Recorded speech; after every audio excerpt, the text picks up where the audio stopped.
dispostos? Sim? Graças a Deus. Pela boa disposição que Ele dá aos nossos corações também, pelo prazer e a alegria que dá de estarmos juntos. Parabéns ao Zé e à Ação. Muitas felicidades para a Susana e o Joel. Ok. Vamos abrir as nossas Bíblias no Evangelho de Lucas, capítulo 1. Iniciamos no versículo 67 e iremos até ao versículo 79. Portanto, do versículo 67 até ao versículo 79. E é uma leitura que vamos fazer acerca...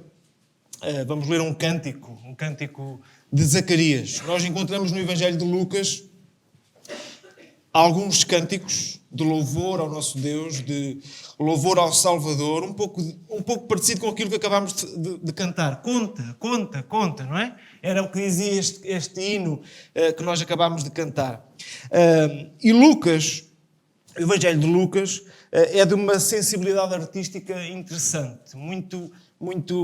É bom ler Lucas porque ele ensina-nos que o Evangelho, além de ser uma mensagem que deve ser compreendida, e que deve ser compreendida, que deve ser entendida, que deve ser querida, Lucas diz-nos que ela também pode e deve ser cantada. Deve ser anunciada, deve ser pregada com alegria, com cânticos espirituais, com hinos sinceros de coração, porque o Evangelho dá-nos isso, dá-nos essa certeza, dá-nos essa esperança. Sempre que nós pensamos em alguém que canta, nós pensamos em alguém que está alegre, certo? Muitas vezes no nosso dia-a-dia, no nosso trabalho, em nossas casas, nós volta e meia cantamos. E se alguém nos ouve a cantar, o que é que vai dizer? Aquela pessoa está alegre, não é? Tem alegria no seu coração.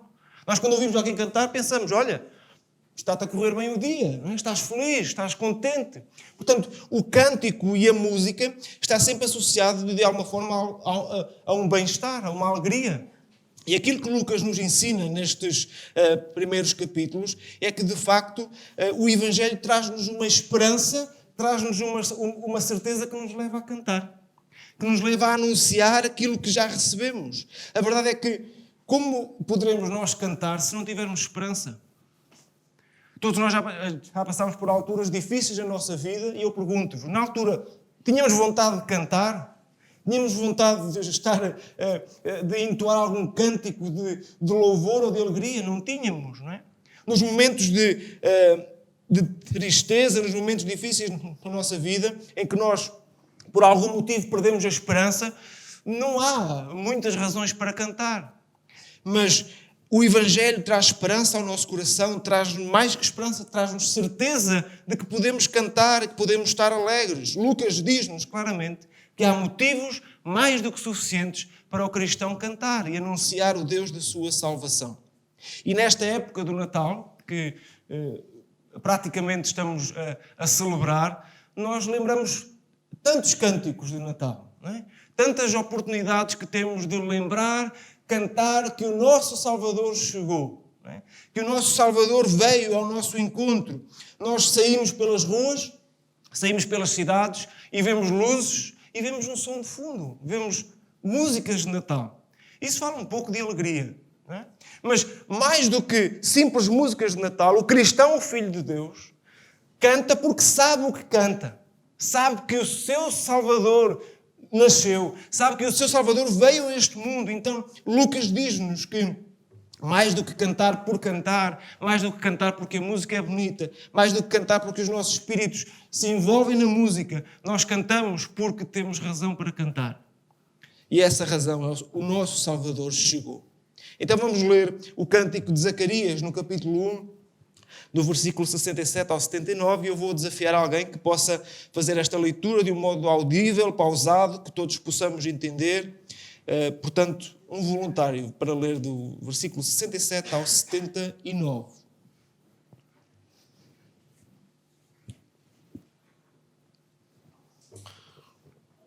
E Zacarias, seu pai, foi cheio do Espírito Santo e profetizou, dizendo: Bendito o Senhor, Deus de Israel, que visitou e reuniu o seu povo, e nos levantou uma salvação poderosa na casa de David, seu servo, como falou pela boca dos seus santos profetas desde o princípio do mundo, para nos livrar dos nossos inimigos e da mão de todos os que nos aborrecem, para manifestar misericórdia aos nossos pais e lembrar-se do seu santo conselho e do juramento que jurou a Abraão, nosso pai, conceder-nos que, libertados da mão dos nossos inimigos, os serviríamos sem temor, em santidade e justiça, perante Ele todos os dias da nossa vida. E tu, ó menino, serás chamado profeta do Altíssimo, porque hás de ir ante a face do Senhor, a preparar os seus caminhos, para dar ao seu povo conhecimento da salvação na remissão dos seus pecados, pelas entranhas da misericórdia do nosso Deus, com que o oriente do alto me visitou, para alumiar aos que estão assentados em trevas e sombra de morte, a fim de dirigir os nossos pés pelo caminho da paz. Obrigado, David. O cântico de Zacarias é um cântico eloquente. Nós encontramos, nas suas palavras, encontramos sabedoria. E ele começa com uma expressão muito importante, que dá também título ao cântico, se pudermos dizer, que é bendito seja o Senhor. Este cântico é chamado o Benedictus, exatamente por causa desta expressão inicial. E o primeiro aspecto que eu queria que nós considerássemos neste cântico, que anotássemos com seriedade, é a profunda gratidão que existe e que está presente no coração de Zacarias no momento em que ele canta estas palavras. Ele canta este cântico na perspectiva de que alguma coisa está para acontecer. Zacarias era um sacerdote, já avançado em idade. Zacarias era judeu e ele estava diante da perspectiva concreta de que o Messias estava a chegar. Este é o cenário em que Zacarias eleva a sua voz para o Senhor e canta este cântico. Estamos perante um homem idoso, um sacerdote, conhecedor da palavra de Deus, e ele está diante da perspectiva de que o Messias está a chegar. E então, nesta perspectiva, ele canta. Mas há um aspecto importante da vida de Zacarias que nós não podemos ignorar quando analisamos o cântico. Desde o capítulo 1 do mesmo Evangelho, do Evangelho de Lucas, o evangelista fala-nos o que acontece com Zacarias. O que é que aconteceu exatamente antes do cântico ser uma realidade, deste cântico sair da sua boca e do seu coração. Diz-nos que, o versículo 5, que nos dias de Herodes, rei da Judeia, houve um sacerdote chamado Zacarias, do turno de Abias. Sua mulher era das filhas de Arão e se chamava Isabel. E diz o versículo 7 que eles não tinham filhos, porque Isabel era estéril, sendo eles avançados em dias. Portanto, era um casal que não tinha tido a oportunidade de ter filhos. A sua idade já, muito provavelmente, lhes tinha tirado essa esperança, essa possibilidade de terem filhos. E no decorrer do capítulo 1, nós vemos que o anjo Gabriel, lhe aparece. Não é? Como vemos vários anjos aparecendo nesta fase, trazendo boas notícias. O anjo lhe aparece dizendo que eles iam ter um filho. E há alguns aspectos interessantes acerca do que seria o filho, o que faria o filho, qual seria o papel daquele filho. Mas no versículo 18 nós vemos um momento de dúvida no coração de Zacarias. Ele pergunta ao anjo: como saberei isto? Pois eu sou velho e minha mulher avançada em dias. Zacarias, perante a sua condição, perante a sua idade, perante a idade da sua esposa, duvida daquela promessa. Não é que me parece que Zacarias duvidasse do poder de Deus para que aquilo fosse possível. Mas ele duvida da sua condição, duvida da possibilidade de eles, sendo avançados em dias, poderem ter um filho. E houve consequência para a vida de Zacarias desta dúvida, desta incredulidade, se pudermos dizer assim. Respondeu-lhe o anjo, diz o versículo 19: eu sou Gabriel, que assisto diante de Deus, e fui enviado para falar-te e trazer-te estas boas novas. Todavia ficarás mudo e não poderás falar até ao dia em que estas coisas venham a realizar-se. Porquanto não acreditaste nas minhas palavras, as quais a seu tempo se cumprirão. E assim foi. Zacarias ficou durante diversos meses sem possibilidade de falar. E como era importante Zacarias poder falar. Como era importante para o seu ministério Zacarias poder falar. Como era importante para o povo Zacarias poder falar. Mas a verdade é que lhe foi retirada, como consequência da sua dúvida da sua incredulidade, do facto de não ter acreditado nas palavras do anjo, foi retirada esta faculdade. E isto aconteceu até que o seu filho nasceu. Logo nos versículos anteriores aos que lemos, nós vemos que João Batista nasce, e passado algum tempo, então, entre outros episódios que os irmãos certamente conhecem, Zacarias recupera a fala. E imediatamente após recuperar a fala, o que é que ele faz? Ele canta este cântico ao Senhor. Portanto, este homem, como já vimos, um homem avançado em idade, sacerdote, judeu, conhecedor da palavra, mas uma condição também importante dele é o cântico surge imediatamente após um momento de grande dificuldade na sua vida. Podemos dizer um momento de castigo. Um momento em que ele poderia sentir alguma dor, algum dissabor, alguma dúvida, não é? Mas logo após ele recuperar a fala, logo após recuperar essa faculdade, as palavras que saem da sua boca é: bendito seja o Senhor. Bendito seja o Senhor. E eu acho que para nós é um pouco difícil percebermos a extensão dos sentimentos de Zacarias. Nós, para o fazermos verdadeiramente, precisamos de colocar-nos no lugar de Zacarias e no lugar dos seus contemporâneos da altura. Zacarias vê presenciar o cumprimento da promessa da chegada do Messias. Zacarias está a perceber claramente que a promessa que ele conhecia desde há muitos anos está a acontecer. Está a ser uma realidade. E aquilo que Zacarias percebe, além de que a promessa do Salvador é uma realidade, ele percebe que essa promessa acontece na sua casa, na sua família. Portanto, quando nós vemos Zacarias dizer bendito seja o Senhor, é preciso nós percebermos claramente aquilo que estas pessoas sentiam no momento. Nós que hoje olhamos para o Evangelho e vemos tudo claramente, não há nada que nos esteja ocultado acerca do Evangelho, não há nada que nos falte perceber, não há nada que nos falte ver, tudo está completo, tudo está consumado. Para nós é simples nós percebermos que Jesus veio ao mundo. Para nós é simples percebermos que o Messias veio. Para nós tudo isso é simples. Para eles, não.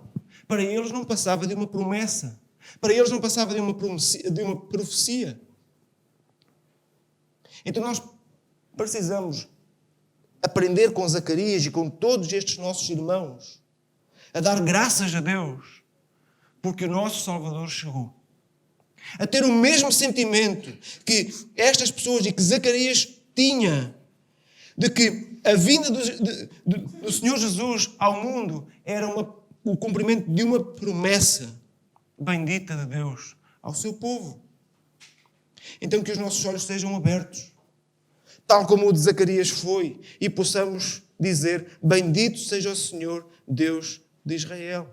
Que aprendamos com o seu exemplo. O segundo aspecto que eu queria que nós meditássemos vem nos versículos seguintes. E tem a ver com a ênfase e a importância que Zacarias dá no seu cântico ao facto de que tudo aquilo que está a acontecer é o cumprimento das promessas de Deus. Ele diz, bendito seja o Senhor Deus de Israel, porque visitou e redimiu o seu povo e nos suscitou plena e poderosa salvação na casa de Davi, seu servo. E diz o versículo 70, como prometera desde a antiguidade, por boca dos seus santos profetas. Zacarias usa um verbo muito interessante e muito importante. Ele diz que Deus visitou o seu povo. Visitou e redimiu o seu povo. Olhamos para este verbo. Este verbo tem um significado muito interessante. No Antigo Testamento, ele era usado sob duas perspectivas. A primeira era aquela ideia do julgamento de Deus. Os profetas anunciavam muito ao povo, dizendo, olhem, cuidado com o vosso andar, cuidado com o vosso caminhar, porque um dia Deus visitará. Deus virá e julgará os nossos passos, os nossos comportamentos. E a outra altura em que é usada esta expressão é no momento em que Deus visita o seu povo no caminho do povo até à terra prometida, na saída do Egito para a terra prometida, no Êxodo. Deus também lá visita o seu povo todos os dias, a sua presença é constante. E aquilo que Zacarias diz, usando esta mesma expressão, é que Deus visitou o seu povo. Mas não só olhemos para o significado do verbo, mas olhemos para o tempo do verbo. Qual é o tempo do verbo? Agora quero ouvir a vossa resposta. Passado. Não é? Pergunto eu, Jesus já tinha vindo?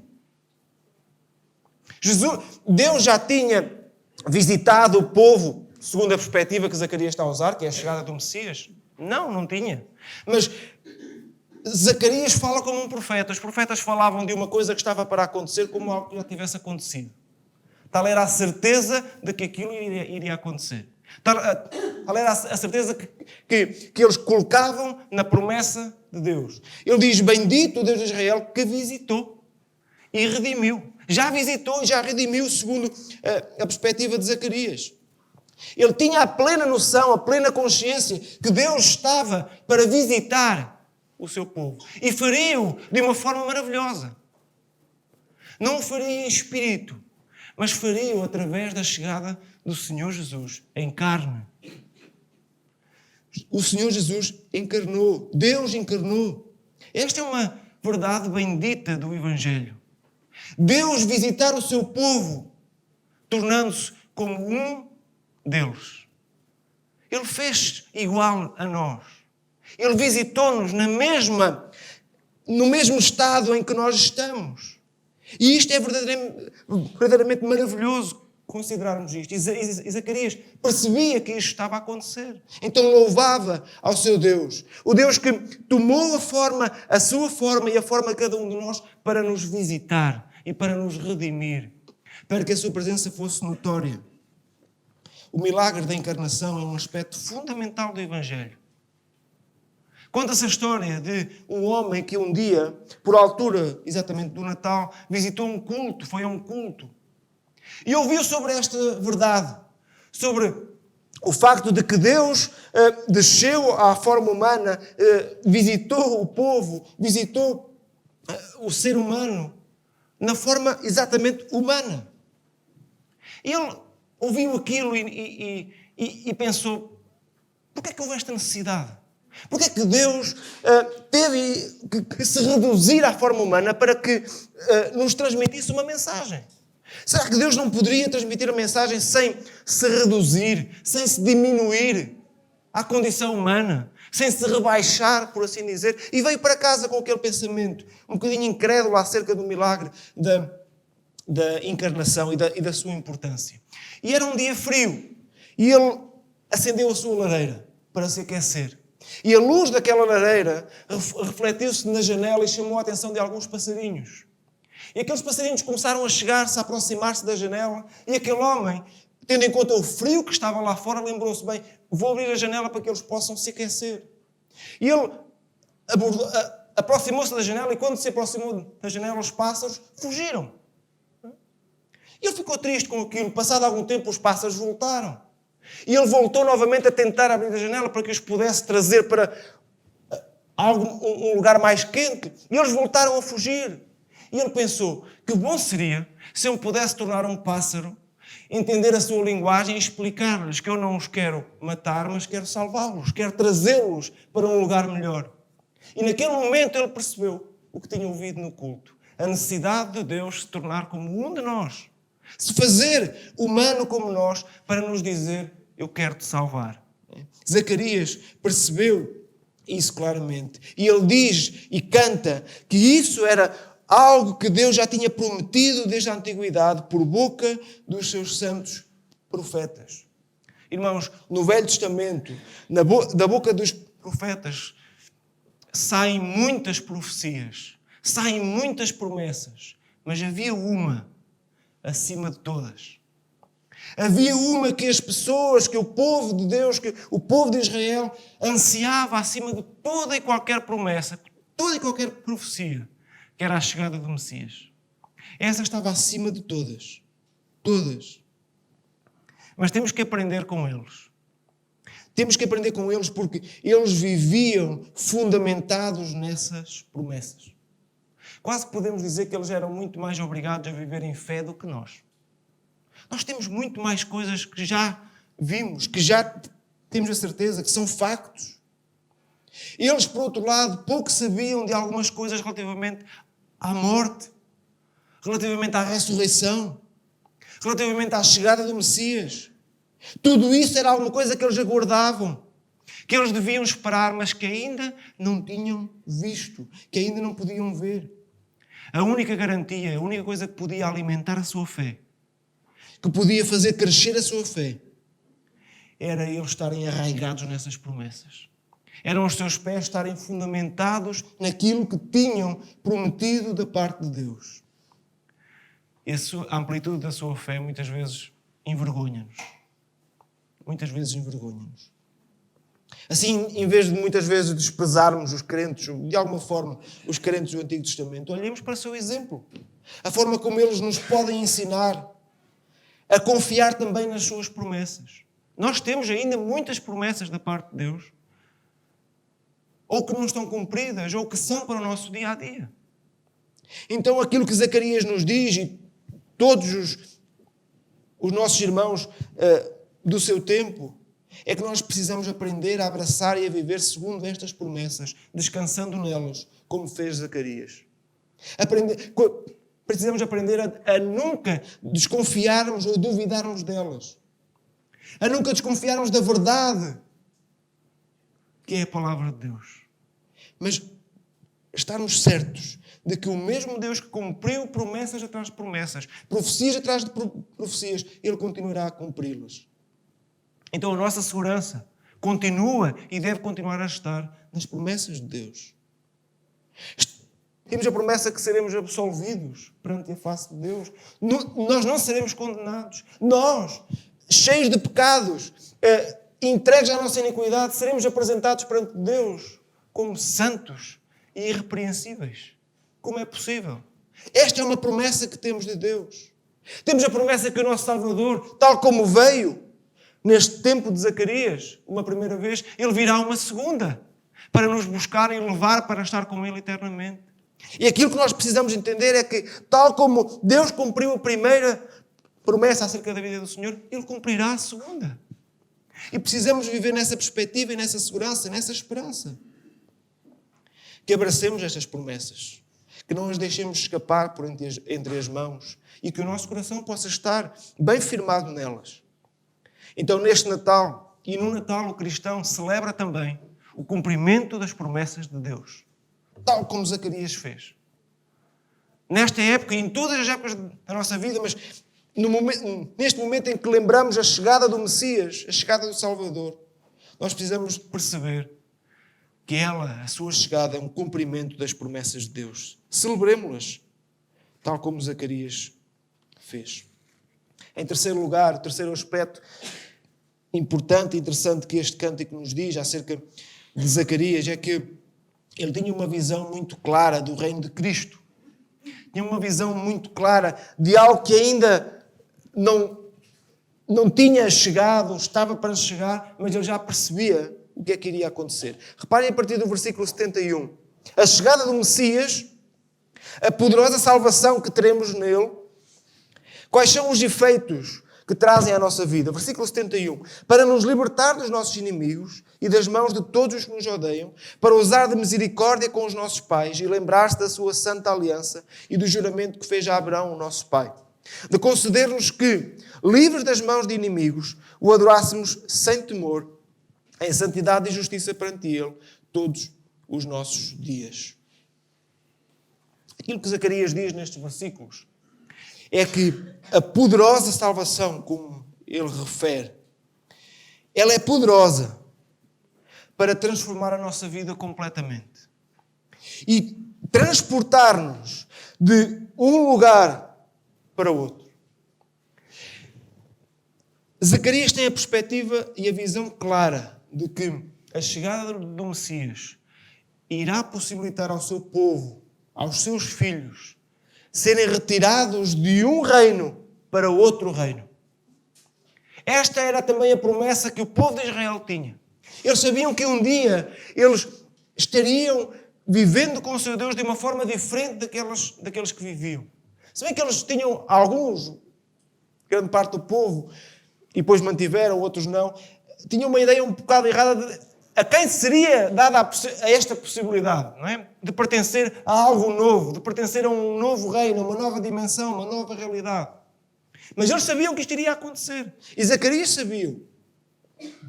Ele fala claramente que a chegada do Messias iria permitir que o povo fosse liberto das mãos de inimigos, que pudesse louvar e adorar a Deus sem temor e pudesse andar em santidade e justiça. Isto fala-nos do reino de Deus. Zacarias sabia, e pelo nascimento do seu filho João Batista e pela a informação que também já tinha da chegada de Cristo, Zacarias percebeu também que estava a chegar este momento de um novo reino.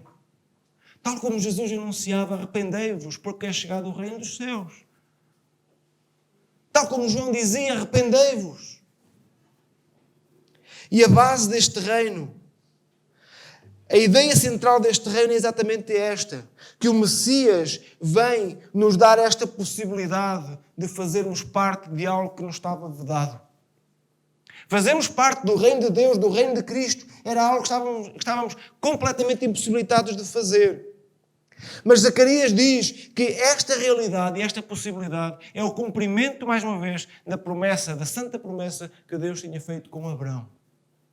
Da santa aliança que Deus fez com Abraão. Um juramento de concedermos a possibilidade de sermos livres das mãos de inimigos e adorarmos a Deus sem temor. Zacarias apresenta-nos aqui que a salvação, ela tem um efeito sobre nós sobrenatural. Ela transforma-nos espiritualmente. Porque Zacarias diz que nós ganhamos a possibilidade de servir e adorar a Deus. E esta era uma possibilidade que não nos estava entregue. Nós temos que considerar que a graça que temos de servir a Deus no nosso dia-a-dia, de o adorar, seja qual seja a forma, ela só existe porque Cristo nos salvou. Nós não poderíamos servir e adorar a Deus sem Cristo cumprir tudo aquilo que Deus queria que cumprisse. Então, a salvação é poderosa para nos salvar espiritualmente, mas também para nos salvar emocionalmente. Ele diz sem medo. Quando nos encontramos com Cristo, Deus lança de nós todo o medo e coloca em nós uma esperança que, segundo diz a palavra de Deus, uma esperança que não traz confusão, porque é uma esperança fundamentada, é uma esperança que tem um fundamento e que nos dá esperança, que nos dá certeza acerca do dia de amanhã. Lança fora o medo. Retira-nos também essa parte emocional do receio, da dúvida, de não saber o que está para além. A salvação traz-nos certeza. Mas também nos permite viver moralmente de uma forma diferente, segundo diz o versículo 75. Para andarmos em santidade e justiça perante Ele. E a salvação também é eterna. Todos os nossos dias. Portanto, a salvação que temos de Cristo, ela tem implicações espiritualmente, emocionalmente, moralmente no nosso andar e eternamente. Ela é para sempre. A sua eficácia é eterna. Não é preciso renová-la. Não é preciso nós estarmos preocupados com a sua eficácia se ela vai perder o efeito. Não. Ela é para todos os nossos dias e por toda a eternidade. Então, que louvemos a Deus pela graça bendita que temos de pertencer a este reino.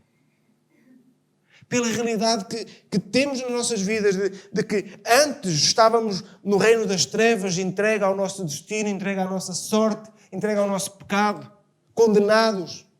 Mas em Cristo nós temos a possibilidade de sermos transportados e transformados para um novo reino. O reino do Filho do seu amor, no qual o Rei é Cristo. Então, no Natal, e em cada Natal, o cristão olha para a manjedoura e vê o seu Rei. Vê o Rei do seu reino. Vê o rei coroado acima de todos os reis, acima de todos os reinos, e louva-o. Certamente vê um menino, mas o cristão sabe que aquele menino crescerá. Cresceu. Cumpriu tudo aquilo que estava proposto da parte do Pai. E é o nosso rei. E nós fazemos parte desse reino. Já imaginamos a grandeza desta bênção que temos em nossas vidas. Nós vivemos ainda neste mundo, os nossos pés calcam esta terra, calcam este reino. Mas nós sabemos que não somos dele. Não pertencemos a ele. Mas já estamos colocados num novo reino. Que ainda não experimentamos na sua plenitude. Mas sabemos que podemos já experimentar a cada dia. Então que louvemos o nosso rei. Que louvemos o reino onde fomos colocados. Por fim, caminhamos para o fim. Versículo 76. Notemos a forma como Zacarias mantém a sua clarividência e mantém uma visão doutrinária das coisas correta. Apenas e só neste versículo, Zacarias dirige algumas palavras para quem? Seu filho. Reparem, tu menino serás chamado profeta do Altíssimo, porque precederás o Senhor, preparando-lhe os caminhos. Bem, Zacarias, aquele homem idoso, que já tinha perdido a esperança, certamente, de ter um filho. Já tinha perdido essa expectativa e que agora a tem. Ele poderia ter o filho nos braços quando estava a cantar este cântico. A Bíblia não nos diz, não podemos ir a esse. Mas conseguimos imaginar Zacarias, um homem idoso, com um filho nos braços. Um filho prometido por Deus.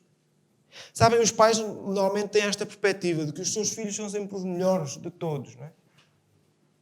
Estão sempre acima dos outros. São os melhores na escola, os melhores na vida, os mais bem comportados. Tudo isso. Para os pais, os filhos são sempre os melhores.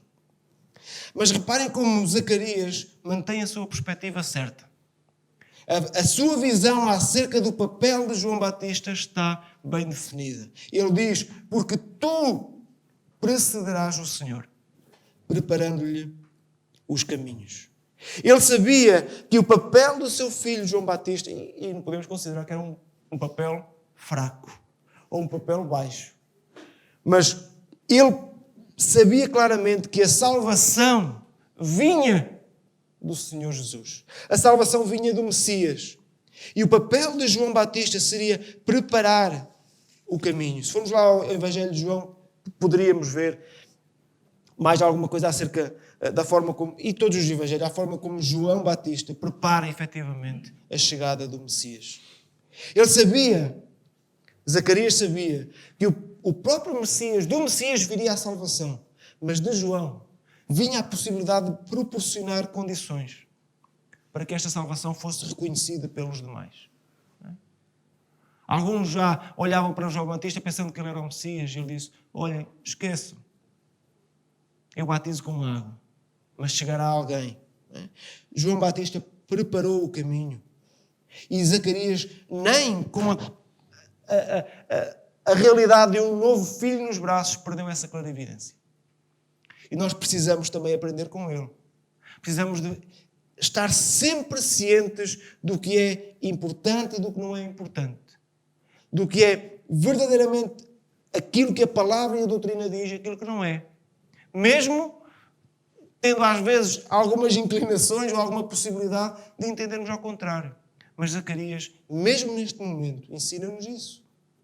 Uma clarividência maravilhosa acerca da doutrina e do Evangelho e do papel de João Batista e de Jesus.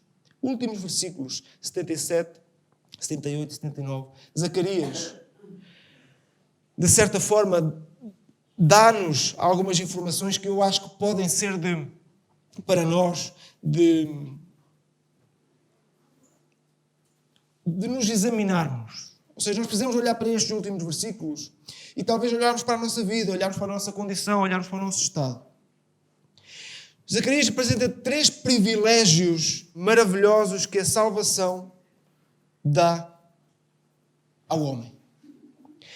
Remissão de pecados, andar em luz e andar no caminho da paz.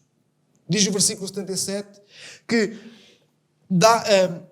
tu, menino, serás chamado profeta do Altíssimo, porque precederás o Senhor preparando-lhe os caminhos, este é o contexto, para dar ao seu povo conhecimento de salvação no redimi-lo dos seus pecados.